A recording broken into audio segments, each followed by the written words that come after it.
બસ ભક્તિનો રંગ ચડાવો.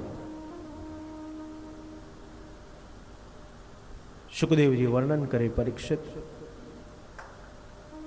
પ્રભુના પ્રાગટ્યની જે કથા છે,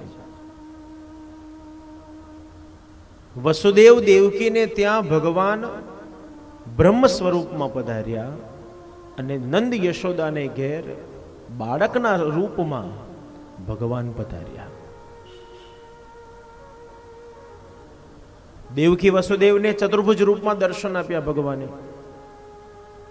પીળા પિતાંબર કૃષ્ણએ ધારણ કર્યા છે, આંખો ખુલ્લી છે, ચારે તરફ ભગવાન નજર ફેરવે છે.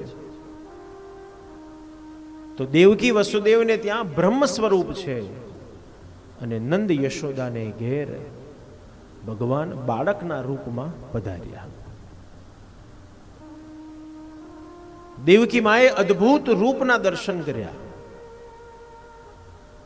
દેવકી માએ સ્તુતિ કરી, તમદભૂતમ. આ અદ્ભુત રૂપને જોતાની સાથે દેવકી માએ તુરંત કહી દીધું, ભગવાન આ રૂપ કેવું છે, આપનું સ્વરૂપ કેવું છે? તમદભૂતમ બાલક રૂપ જે ક્ષણમ ચતુર્ભુજમ શંખ ગદા યુધાયુધમ. ભગવાન આપનું રૂપ અદ્ભુત છે. ચતુર્ભુજ રૂપમાં તમે પ્રગટ થયા છો, શંખ ચક્ર ગદા પદ્મ ધારણ કરેલા છે, પણ મારે તો બાળક જોઈએ છે. આપ તો બાળક બનીને પધારવાના હતા ને આપ તો બ્રહ્મ સ્વરૂપમાં પધાર્યા છો. શા માટે ભગવાન 4 હાથ લઈને જન્મ્યા? તો ભક્તો જેના ખુલાસા આપે છે. ભગવાન દેવકી વસુદેવને ત્યાં ચતુર્ભુજ રૂપમાં પ્રગટ થયા, કારણ ભગવાન જાણે 4 વર્ણને સાથે લઈને ના આવ્યા હોય.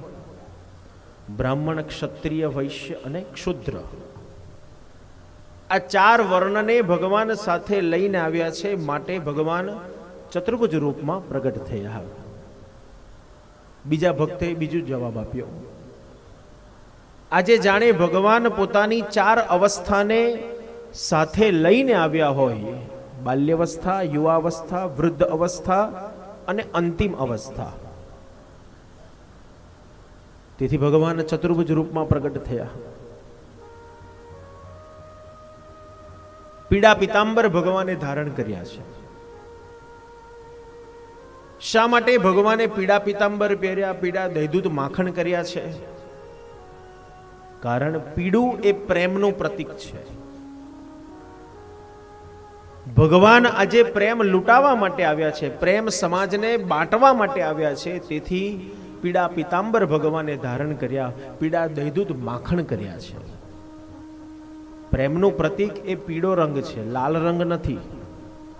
આ તો અંગ્રેજો બધું આપણને નવું શીખવાડીને ગયા એટલે આપણે બધું માની લીધું, ચાલો.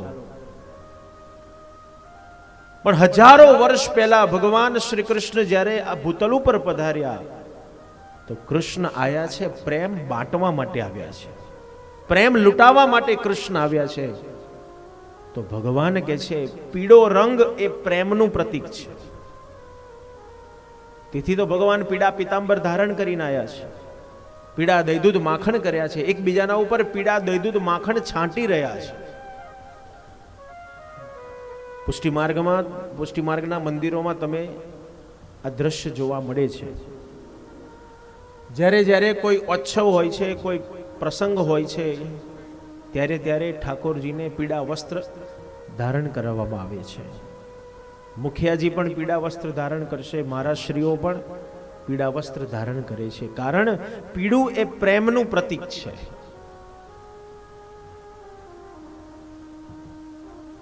તેથી ભગવાને પણ આજે પીળા પિતાંબર ધારણ કર્યા. ભગવાન પોતાની નજર ચારે બાજુ ફેરવી રહ્યા છે. આજે જાણે ભગવાન પોતે પોતાના રૂપને નિહાળી ન રહ્યા હોય. તેથી ભગવાન ચારે બાજુ નજર ફેરવી રહ્યા છે. દેવકી માએ ભગવાનને કીધું, ભગવાન તમે બાળક બનો. ભગવાને કીધું, માં હું બાળક બનું છું, તમે મને ગોકુળમાં નંદ યશોદાને ઘેર જઈને મૂકી આવજો. અહીંયા આપણને પ્રશ્ન થાય કે ભગવાન શા માટે આવું બોલ્યા હશે કે મને ગોકુળમાં પધરાવી આવજો? શું ભગવાન એટલા સક્ષમ નહોતા કે દેવકી વસુદેવને કાળા વાસમાંથી મુક્ત કરી શકે, કંસને મારી શકે? ભગવાન સક્ષમ છે, મારી શકે એમ છે કંસને, પણ ભગવાને કંસને અત્યારે ન માર્યો, કારણ ભગવાને એમ વિચાર્યું હશે કે કાળ કોઈ દિવસ સામે ચાલીને આવતો નથી.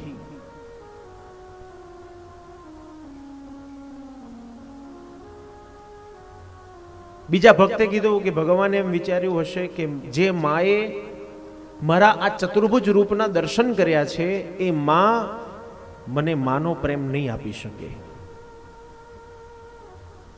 એ મને ભગવાન જ ગણશે અને મારે માનો પ્રેમ જોઈએ છે.